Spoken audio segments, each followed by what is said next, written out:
Y aurait-il trop de films Star Wars à l'horizon? Mark Hamill ne le dit qu'à demi-mot, mais il semblerait bien que ce soit son opinion. Un jour, il faudra bien que Mark Hamill crache le morceau et admette qu'il n'aime pas ce qu'est devenu Star Wars. Entre les critiques régulières sur le traitement de son personnage dans Star Wars, les derniers Jedi, les clins d'œil à George Lucas, ou encore l'expression de ses regrets d'avoir dû traire une espèce d'alien plutôt que d'aller pleurer Han Solo, ça commence à se voir.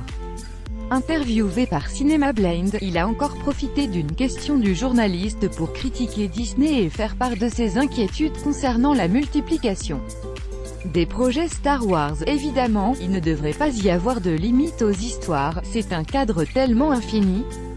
Avec les stand-alone, ils peuvent tous avoir leur identité.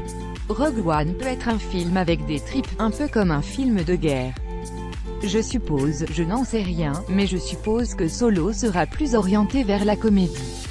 Parce que c'est un rebelle, un brigand, un parieur, un séducteur et tous ces trucs-là. Mais je dirais qu'il devrait baisser le rythme, parce que sinon il va y avoir une sature, trop de films Star Wars à l'horizon.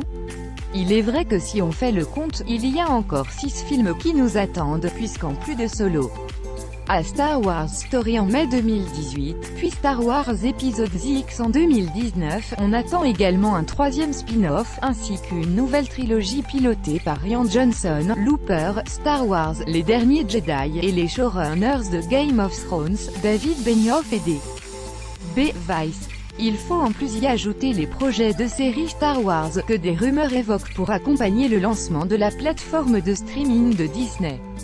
La machine à rêve serait-elle en train de s'emballer un peu, au risque d'ailleurs, d'endommager certains films?